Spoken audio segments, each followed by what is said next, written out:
JJK 255 leaks are here. You already know the drill. If you don't want the spoilers, get out of here. The chapter begins right where we left off last week, with Miguel having swooped in to save Ui Ui, and he is standing on a nearby rooftop looking down at Sukuna. However, also on that rooftop, we see Miguel from Jujutsu Kaisen 0 and also the Shibuya incident briefly. He was one of Geto's previous squad mates, right? Well, Larue has saved Kusakabe. We find out that Larue's curse technique is some sort of like giant hand projection. He can manifest these enormous hands, and Kusakabe is being held within one of these. We then flash back to a conversation between Miguel, Okotsu, and Larue, and Yuta is trying to convince Miguel to help them in the fight against Sukuna, but Miguel is like, I don't want any part of that. Why would I want to fight that monster?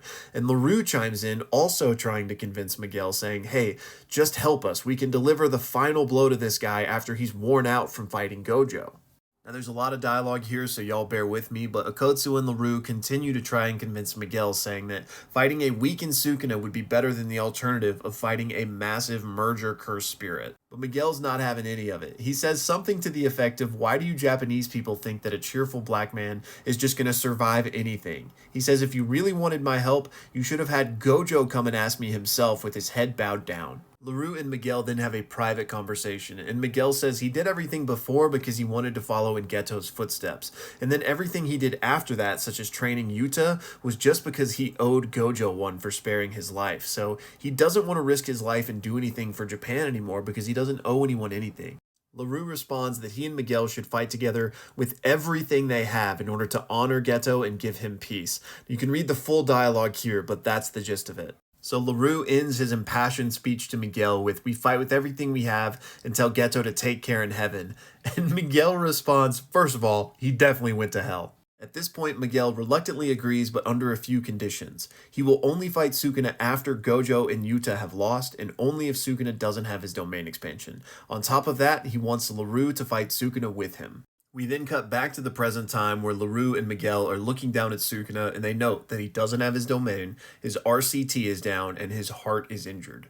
And from here, things pop off, and Larue is first to act. So he uses his curse technique, which is again, seemingly this ability to manifest giant hands to just do his bidding, right? So he manifests this huge hand to basically grab Sukuna and fling him backwards straight into a building. Sukuna retaliates by sending some slashes their way, and Miguel is just slipping through these things, damn near dancing through them.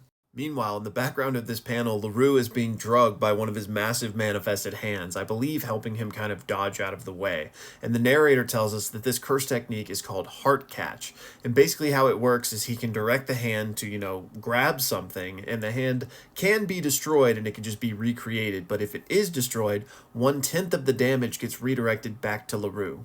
And hopefully this should go without saying at this point, but definitely take all of these translations with a grain of salt. So Sukuna thinks that Larue's curse technique is absolute trash, but he's interested in Miguel's, and we find out Miguel's curse technique is called Hakuna Lana. And how it works is Miguel basically catches a rhythm, and this allows him to dodge very easily and also just amps his physical stats in general. Miguel is hitting a pose in this panel too. The man's got motion. We then get a brief flashback to Gojo explaining Miguel's curse technique to Okotsu. He basically says that Miguel's curse technique buffs him and debuffs his opponents, kind of similar to a domain, but without actually casting a domain.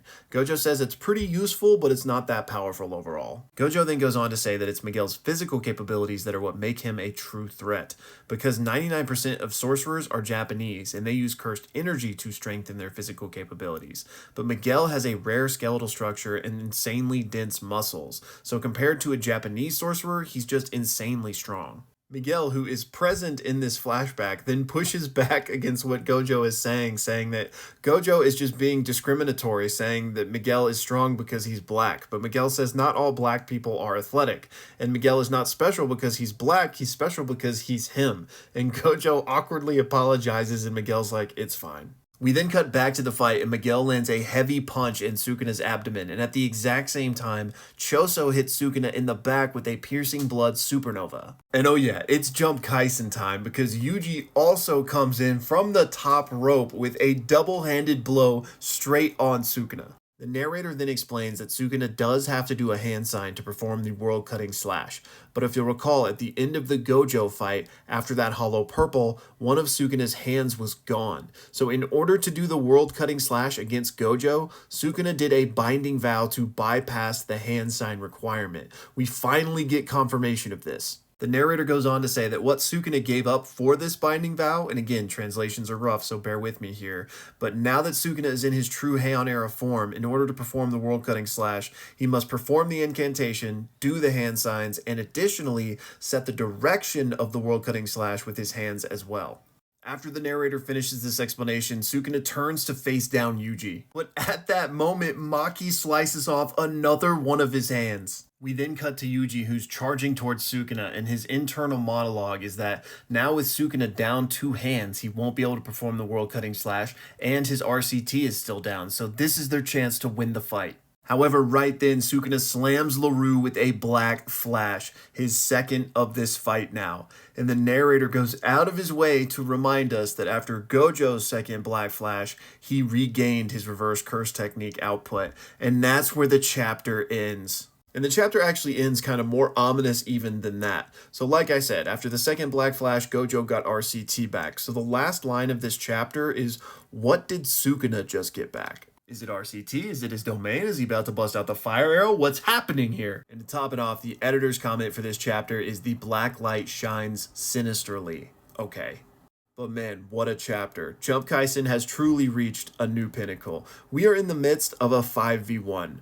Larue, Miguel, Choso, Yuji, Maki versus Sukuna. Although it is a Sukuna that is on a roll after his second black flash. If he gets that RCT back, if he gets that domain expansion back, they are in huge trouble.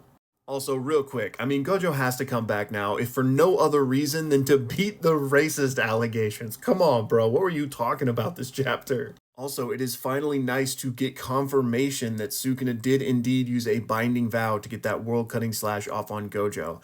I theorized that, as did a bunch of other people, and it's just so nice to finally, know that for sure. And what's interesting is we also know what he gave up in that binding vow. Now, at least I think. Translations are rough during leaks, so this could all be subject to change. But it seems as if in exchange for not doing the hand signs against Gojo, he now basically has to do super intense requirements in his true Heian era form to do the world cutting slash. And I guess as far as Sukuna was concerned, he figured, well, if I can just get past Gojo, it doesn't matter whatever else I have to do because these other people are just fodder, right? So that's my understanding, but let me know in the comments if you guys picked up the same thing from all that jazz. Other than that, we also learned what both Miguel and Larue's curse techniques are. Now, I am going to wait for the proper translations before we really dive into that, but Miguel's seems super cool, and Larue's just, makes big hands, but, maybe it can do some cool stuff. Anyways, got a lot to process about this, but, let me know y'all's thoughts in the comments, and you'll be hearing from me soon.